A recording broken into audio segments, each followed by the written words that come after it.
Hello again, this is Sparrow, and in today's video I'm going to be going over my brand new AR-15 that I kind of cobbled together from a whole bunch of different parts.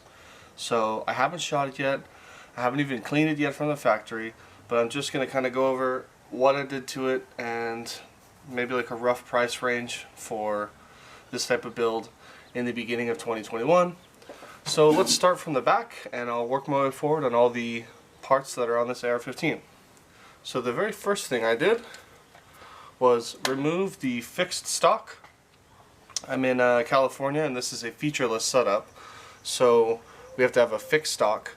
So I removed the Magpul carbine fixed stock and I put on a BCM Sopmod Mod 0 stock. Now this one has a nice rubber butt pad on it. It has a flared cheek weld so you can get a better cheek weld when you're shooting. It normally would adjust, but I did a pinning method.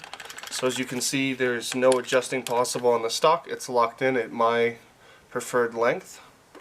And it's just a standard carbine mil-spec buffer tube underneath it. Next, you'll probably notice I have the fin grip on it. This is a Sparrow Dynamics fin grip. And what's great about the Sparrow Dynamics grip, as far as fin grips go, is you're actually able to get your thumb around the rifle. So my thumb can actually go around. Like normal fin grips, my whole thumb would have to be on the right side. But on this one, I'm able to get my thumb around it and have positive control of the rifle. And I'm actually able to hold the rifle with one hand just with that fin grip. So that's pretty awesome. And it's one of the better options as far as featureless rifles goes in California. Specifically because of the thumb rest, so you hold it in more like a standard hunting rifle stock would be, or a shotgun stock. Next, I have a Seekins Precision Ambidextrous Safety Selector. So it goes on both sides, and I got that in whatever Seekins considers FDE. It's obviously not normal FDE, it's like a metallic shade of FDE. And this one happens to be a 45-degree flip, which is a little bit better when you're shooting with the fin grip because your finger goes there, so when it's in fire mode you don't get, if it was 90 degrees down, you'd kind of dig into your finger a bit more, so that helps that out significantly. Next I'll get on to the actual upper and lower receiver. So the lower receiver, as you can see, is an Aero Precision.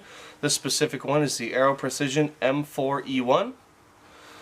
Now, what the M4E1 specification does for the lower receiver is basically has an integrated trigger guard, so it's actually forged as part of the receiver, which is nice, and it goes down a little bit, so if you're wearing gloves, you have some more room there in the trigger for, you know, bigger gloves. You don't got to worry about any trapdoors swinging out or anything like that. And this one also has a more, like a larger flare on the magwell compared to standard mil-spec, so it's going to be a little bit easier to get your reloads in quickly. Upper receiver, again, M4E1 enhanced. Now what the enhanced means is the upper receiver has threading on it that attaches to the handguard. Now normal AR-15 handguards are going to be attached to the barrel nut around the barrel. Aero's designed to improve upon this is the enhanced thing, where the handguard attaches onto the upper receiver, which means there's even less things touching the barrel. So theoretically, anything not touching the barrel is going to make the gun a little bit more accurate when the barrel's firing, the harmonics of the barrel. So a little bit more sturdy, and it also locks very nicely onto the upper receiver right here. So it's not going to wobble at all. There's 8 screws holding on this handguard, 2 at this side, this side, this side, and this side. So this handguard is probably the most firmly and sturdy attached handguard that you're going to possibly find on an AR-15. It's definitely not going anywhere. My backup iron sights, I chose the Magpul MBUS Pro, which are the metal backup iron sights. What's great about these is they're significantly smaller than the standard plastic backup iron sights. So they're really small, they're very flat onto the rifle. So if you happen to have like maybe a higher zoom optic, it's not going to interfere with the size of the scope or anything like that. Very low. These are adjustable for windage to the left and the right on the rear. And what's also nice, the aperture, you have a small hole, and you can flip this down in the front to have a large hole for closer range engagements. I would not recommend using the large hole unless you're within like 25 yards. Anything beyond that, it's going to be significant accuracy a loss for that. So yeah, full metal rear sights. I have the Radian Raptor charging handle, and this is ambidextrous. So basically you can pull it from the right side, pull it from the left side, pull it from both. It's very, very nice. You pay a little bit of a premium for the Radian Raptor, but it glides so easily. It is pretty nice how easy of a glide that is on the Radian Raptor. It's pretty nice. So next, moving forward, I got a custom little dust cover. I was in the Marine Corps, so of course, got to be full moto. Got my USMC dust cover, and when you open it up, has our famous slogan, Semper Fidelis, always faithful. So nice dust cover. In the inside, my bolt carrier group, I got the, once again, Aero Precision, because I tried to keep the internals in the same spec as the externals with the upper receiver. I have a nickel boron plated bolt carrier group. What that is, it's all shiny. It's not just raw steel, it is nickel boron coated. It is your standard steel bolt and bolt carrier. But what the nickel boron does, it's a little bit more smoother, I guess, lubricity. So it slides a little bit easier than standard nitride or anything like that. It's really easy to clean. You can pretty much just wipe it off, and it's really easy to see where it is going to be dirty, because any carbon on there is going to be, you know, black on chrome, and that is very easy to see. So I went with that mainly for ease of cleaning, and I mean, let's be real here, it looks pretty damn sexy. So that's my bolt carrier group. Up top, I have the Vortex Solar AR red dot. Now this is pretty nice. It comes with some little rubber end caps to keep the glass nice. It's just a standard red dot. It has 12 adjustable settings on it. One click for one MOA adjustments on right and left and up and down. It does have a solar panel here on the top, so if you're shooting in bright daylight, it can't be indoor daylight, it has to be direct sunlight. But if you're in direct sunlight, you won't even need the battery. This is the battery compartment here. You won't even need to use the battery. I had the battery totally uninstalled, and I just stood outside in the sun, and the red dot actually worked. So that's pretty nice as a backup. And if you're in sunlight, the solar panel will actually take priority over the battery, so it will not use the battery if you're ever shooting in the light.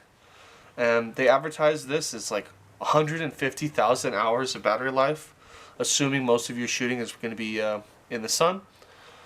So it's nice, a little reliable red dot.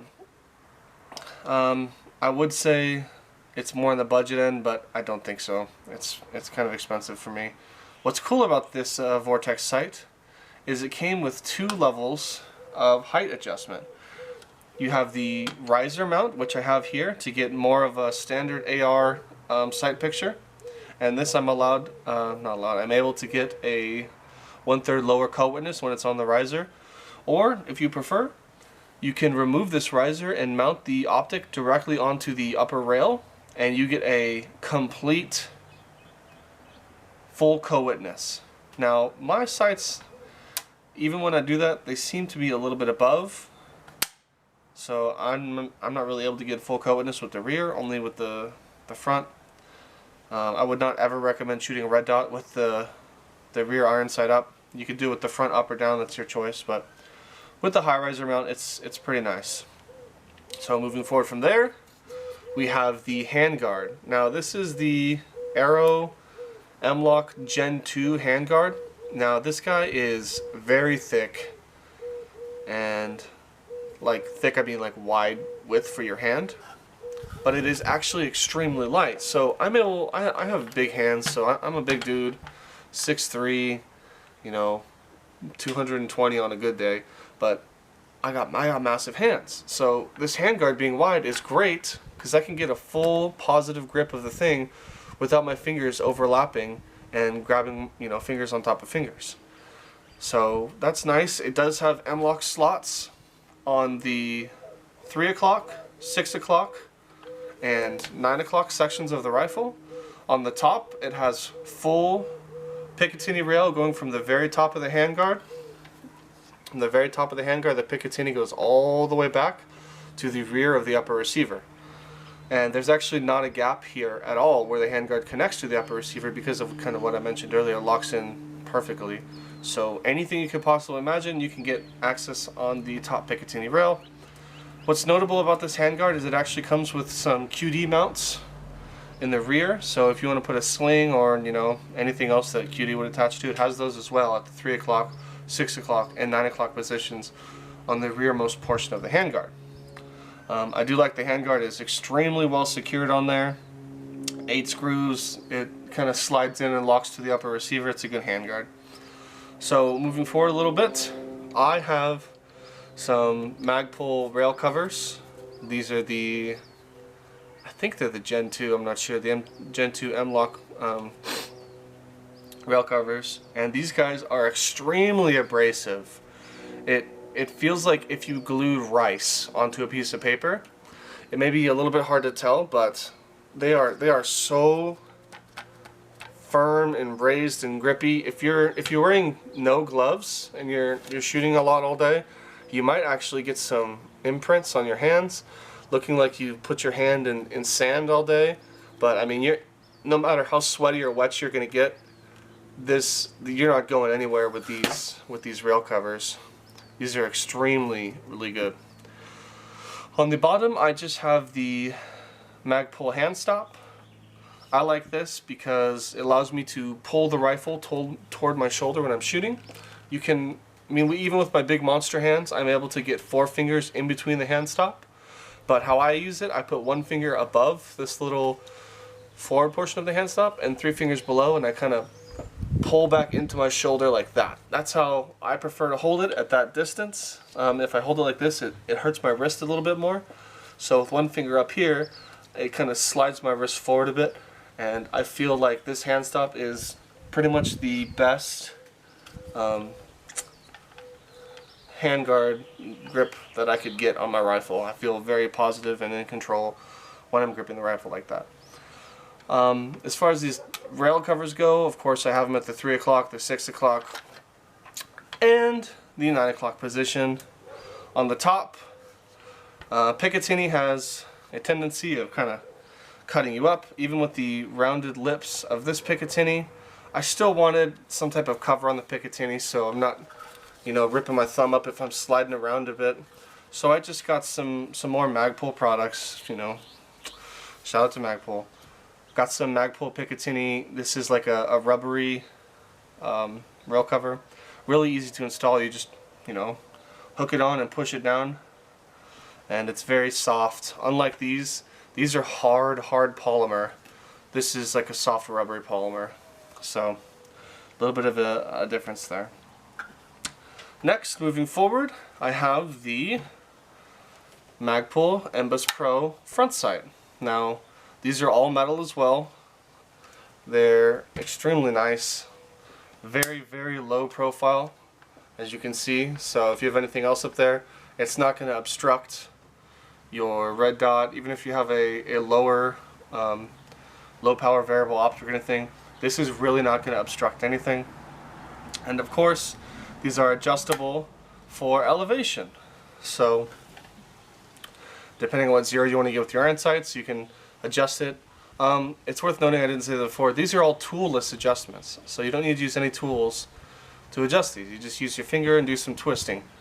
Granted, they're extremely firm, and to do even a single click on these sights, it's going to be a struggle. So that's good. That means they're not going to adjust on you when you don't want them to, but also allows for field adjustment without having to carry around tools.